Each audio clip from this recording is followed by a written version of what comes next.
Hello friends, आज की video में मैं बताने वाला हूं, अगर आप लोग भी योनो एसबीआई एप्लीकेशन से आप लोग लोन लेना चाह रहे हो या फिर होम लोन, पर्सनल लोन या फिर किसी भी लोन लेना चाह रहे हो तो कैसे ले सकते हो। फ्रेंड्स, आज की वीडियो में आप लोग यही बताने वाला हूं। तो फ्रेंड्स, ज़्यादा टाइम ना गवाते हुए वीडियो को स्टार्ट कर लेना है। सबसे पहले फ्रेंड्स क्या करना है, प्ले स्टोर एप्लीकेशन को ओपन कर लेना है। जैसे कि मैंने यहाँ पे प्ले स्टोर एप्लीकेशन को ओपन किया है। इसके बाद आपको सर्च बारे में टाइप करना है आप लोगों को योनो एसबीआई, ठीक है, योनो एसबीआई मैंने यहाँ पे टाइप किया है। टाइप करने के बाद इस एप्लीकेशन को आपको डाउनलोड कर लेना है। अगर आपको डाउनलोड करना नहीं आता है तो नीचे वीडियो के नीचे डिस्क्रिप्शन लिंक प्रोवाइड करा दी है, वहाँ से भी आप डायरेक्टली डाउनलोड कर सकते हो। डाउनलोड करने के बाद इसको ओपन करना है। ओपन करने के बाद मेरा यहाँ पे फिंगर है, इसको पहले अनलॉक कर लेता हूँ। अनलॉक करने के बाद यहाँ पे इस एप्लीकेशन का इंटरफेस यहाँ पे नज़र आ जाता है। फ्रेंड्स, देख सकते हो 3 आइकन यहाँ पे देखने को मिल जाते हैं। जैसे कि आप लॉगिन करना है तो लॉगिन पे क्लिक कर सकते हो ऐसे।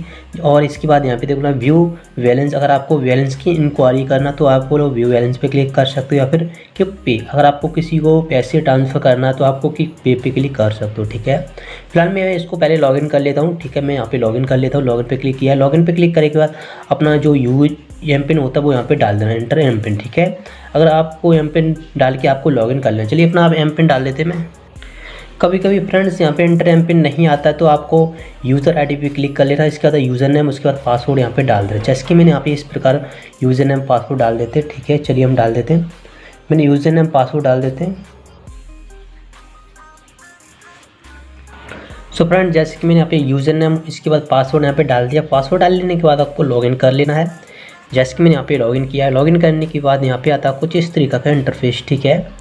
इसके बाद फ्रेंड्स यहाँ पे कुछ इस तरीका इंटरफेस आता है। यहाँ पे देखना है लॉन्च, ठीक है, ये आइकन है राइट हैंड साइड में लॉन्च का, इस पर आपको क्लिक कर लेना है। जैसे कि मैंने यहाँ पे क्लिक किया है।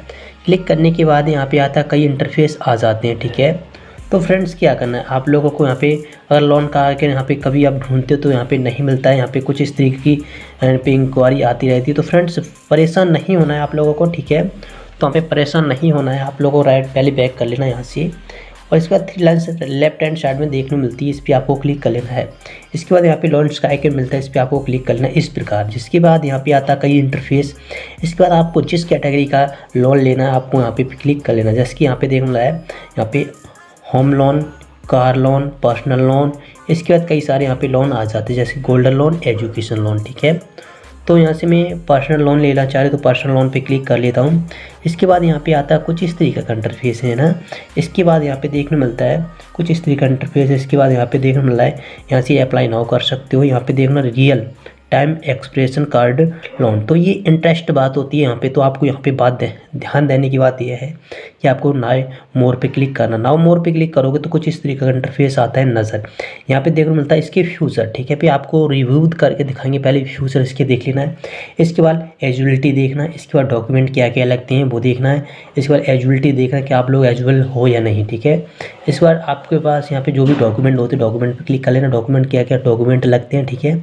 इसके बाद यहाँ पे आतना, यहाँ पे इंटरेस्ट रेट बोल रहा है कितना इंटरेस्ट रेट आपके यहाँ पे देने को मिलता है, ठीक है। इसके बाद ईएमआई कलेक्शन, ठीक है, ये ईएमआई कैलकुलेटर होता है, इस पर आप ईएमआई को चेकआउट कर सकते हो, ठीक है। तो चलिए एक बार एक करके यहाँ पे बारीक समझाते हैं। जैसे कि यहाँ पे फील्ड, यहाँ पे देखने मिला है फ्यूचर पे क्लिक करता हूँ। तो फ्यूचर पे क्लिक करने के बाद यहाँ पे देखने मिलता है लोन अमाउंट, ठीक है। यहाँ पे मैक्सिमम बोल रहा है 25,000, ठीक है, और मिनिमम बोल रहा है यहाँ पे 35,000, ठीक है। तो ये क्या होता है, ये 25,000 क्या और 35,000 का ये किस्त होती है, ठीक है। ये आपको मैक्सिमम यहाँ पे EMI का ये सब्जेक्ट होता है, ठीक है। ये आपको जब आप लोन लोगे तो आपको सब कुछ समझा जाएगा, ठीक है। इसके बाद फ्रेंड्स क्या करना है, यहाँ पे देखना मैक्सिमम 6 मंथ के लिए और मिनिमम 72 मंथ के लिए, ठीक है। ये कुछ इस तरीके के प्रोजेक्ट होते हैं, ठीक है। इसके बाद एलिजिबिलिटी पे क्लिक करोगे तो आपको एलिजिबिलिटी पे क्लिक करने के बाद यहाँ पे आता कुछ इस तरीके का इंटरफेस। यहाँ पे बोल रहा है SBI के साथ आप काम कर रहे हो या फिर खाता है SBI में तो आप लोग यहाँ पे आप लोग लोन ले सकते हो, ठीक है। अगर आपके पास SBI का खाता है तो आप लोग आसानी तरीके से लोन ले सकते हो, ठीक है। और नीचे देखने मिलता है न्यूनतम, ठीक है, न्यूनतम वर्ष आपकी न्यूनतम अवधि के साथ ही न्यूनतम साथी या कर्मचारी होना चाहिए, यानी कि आप लोग SBI के साथी होना चाहिए या फिर कर्मचारी होना चाहिए, ठीक है। तो आपको ये लोन प्रोवाइड करा देगी। या खाता में एक किसी का नाम नहीं होना चाहिए, यानी कि खाता संख्या सिर्फ आपका ही नाम होना चाहिए, दूसरे का नाम नहीं होना चाहिए, ठीक है। जैसे कि कई लोग करवा लेते हैं जॉइंट खाता करवा लेते, जैसे कि अपने माँ बाप का करवाते हैं या फिर भाई बहन का करवाते हैं, तो आप लोग एक ही नाम से वो खाता को अटैच करना, उससे ही आप लोन प्रोवाइड करा दोगे, ठीक है। इसके बाद यहाँ पे देखना KYC, आप लोग KYC जो KYC मानदंड होते हैं, जिनकी KYC के मानदंड होते हैं उनका भी पालन आप लोगों को करना पड़ेगा, ठीक है। इस पर नीचे आना, यहाँ पे देखना बैंक के पासबुक, यानी कि बैंक के पास जो अधिक मौजूद एक्सप्रेशन क्रेडिट कार्ड की ऋण नहीं होना चाहिए, यानी कि बैंक से आपने किसी दूसरे बैंक से कर्जा लिया है या फिर इसी बैंक से आपने कर्जा लिया है और आपने वो भर नहीं पाया है, या फिर किसी रीज़न से वो भर नहीं पा रही हो, या फिर आपकी किस्त ड्यू हो जाती है, तो आप लोगों को भी यह किस्त लेना, यहाँ पे ये लोन लेना इम्पॉसिबल हो जाएगा, ठीक है। अगर आपने SBI से फिर से दोबारा से लोन ले रहे हो तो आपको लोन मिलना इम्पॉसिबल हो जाता है, ठीक है। तो नीचे आना है, यहाँ पे देखने मिला है बैंक के पास कोई भी मौजूद बकाया पैसा नहीं होना चाहिए, फिर से यही बात दोहराई गई है, ठीक है। यानी कि बैंक के पास कोई भी पैसा बकाया नहीं होना चाहिए। इसके बाद यहाँ पे देखने मिला कर्मचारी की न्यूनतम मासिक आय, यहाँ पे देखना है कर्मचारी की न्यूनतम मासिक आय 15,000 होना चाहिए, ठीक है। न्यूनतम जो कर्मचारी की आय होती है वो 15,000 होनी चाहिए, आपकी आय 15,000 होनी चाहिए, मंथली सैलरी आपकी 15,000 होनी चाहिए। आपको इतना क्लियर हुआ, ठीक है। और यहाँ पे देखने मिलता है, नीचे साइड में देखने मिलता है RTXC के पास, अगर आप लोग RTXC के अकॉर्डिंग बात करें तो 1 लाख तक का आप लोग का ये मंथली सैलरी होना चाहिए, ठीक है। मैक्सिमम, ठीक है, मिनिमम सैलरी होनी चाहिए, बोल रहे हैं मिनिमम नॉट मंथली इनकम, ठीक है। तो इतनी आपके पास होना चाहिए, ठीक है। इसके बाद ये इतना प्रोसेस आपने समझ लिया। इसके बाद यहाँ पे देखो ना डॉक्यूमेंट, यहाँ पे डॉक्यूमेंट क्या क्या डॉक्यूमेंट लगते हैं, जैसे कि डॉक्यूमेंट बोल रहा है खाता संख्या, ठीक है, यहाँ पे बोल रहा है खाता संख्या। इसके बाद पैन कार्ड बोल रहा है, और इसके बाद OBD बोल रहा है। OBD अब जब आप लोग को अप्लाई करोगे तो OBD आपको भी समझ आ जाएगा कि OBD क्या होती है, ठीक है। OBD एक ऐसी OBD होती है जैसे आपकी अप्रूवल कराने के लिए एक पुख्ता आइडेंटिटी हो जाती है, ठीक है।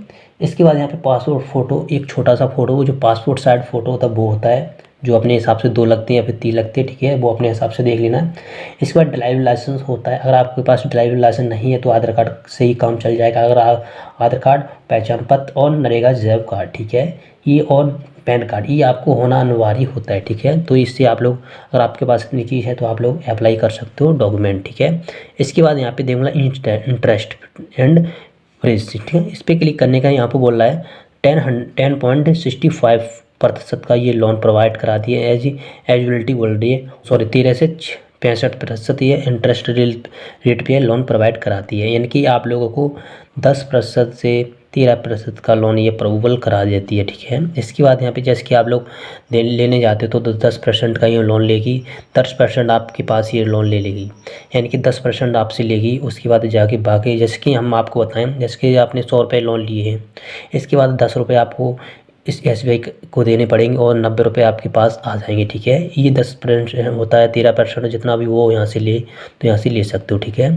इसके बाद यहाँ पे देखो EMI कलेक्शन यानी कि EMI कैलकुलेटर, इस पर क्लिक करके जाओ, जो भी आपने अमाउंट लिया है, जैसे मैंने लिया है, चलो मान लो मैंने लिया 1 लाख, ठीक है, जैसे 1 लाख मैंने यहाँ पे भर देते जी, तो मैं फ्रेंड्स मैंने यहाँ पे 1 लाख का EMI भर दिया। इसके बाद मंथ सेलेक्ट करना, जिस मंथ में आपको जमा करना है, ठीक है। इसके बाद आपको मैं 72 मंथ में जमा करना है। इसके बाद आपको फ्रेंड्स क्या करना है, फ्रेंड्स यहाँ पे बोला your monthly EMI will be, ठीक है, यानी कि 1 महीने के अंदर में 1904 रुपये आपको पे करने पड़ेंगे, तब आपको जाके 72 महीने में ये 1 लाख का तक का लोन आपको चुका पाओगे, ठीक है। इस तरीके से कलेक्शन आप कर सकोगे और आसानी तरीके से कर सकते हो, ठीक है। अगर आपको लेना तो अप्लाई नाउ पे क्लिक कर लेना, जैसे कि मैंने यहाँ पे अप्लाई नाउ पे क्लिक किया है। अप्लाई नाउ पे क्लिक करने के बाद यहाँ पे आता कुछ इस तरीके का इंटरफेस, ठीक है। फिलहाल मैं यहाँ पे कोई लोन लेना नहीं चाह रहा हूँ, क्योंकि मैं यहाँ पे SBI से लोन जब ही लूँगा जब मुझे बहुत इंपॉर्टेंट होगा, ठीक है। तो फिलहाल मैं इस तरीके से नहीं लूँगा। अगर आप लोग लेना चाह रहे हो तो आप लोग आसानी तरीके से ले सकते हो, ठीक है। तो फ्रेंड्स बस यही थी आज की वीडियो। आशा करता हूँ जो जानकारी आप जानना चाह रहे थे आपको मिल चुकी होगी। अगर आपको तभी कन्फ्यूज़न होता है तो आपको नज़दीकी SBI की आप लोगों को नज़दीकी शाखा पे जाना पड़ेगा, ठीक है। अगर आपको अर्जेंट है लोन लेना तो नज़दीकी शाखा होता है, यानी कि नज़दीकी जो ब्रांच होता है या फिर नज़दीकी जो आपके पास नज़दीकी पड़ता SBI का पड़ता, तो आपको उस आपके वहाँ पे शाखा पे जाना पड़ेगा, ठीक है। तो फ्रेंड्स आप लोग यहाँ पे आसानी तरीके से लोन ले सकते हो, ठीक है। तो फ्रेंड्स बस यही थी आज की वीडियो। आशा करता हूँ जो जानकारी आप जानना चाह रहे थे आपको मिल चुकी होगी। नेक्स्ट वीडियो मिलते हैं, तब तक के लिए अपना ख्याल रखना। Take care, bye.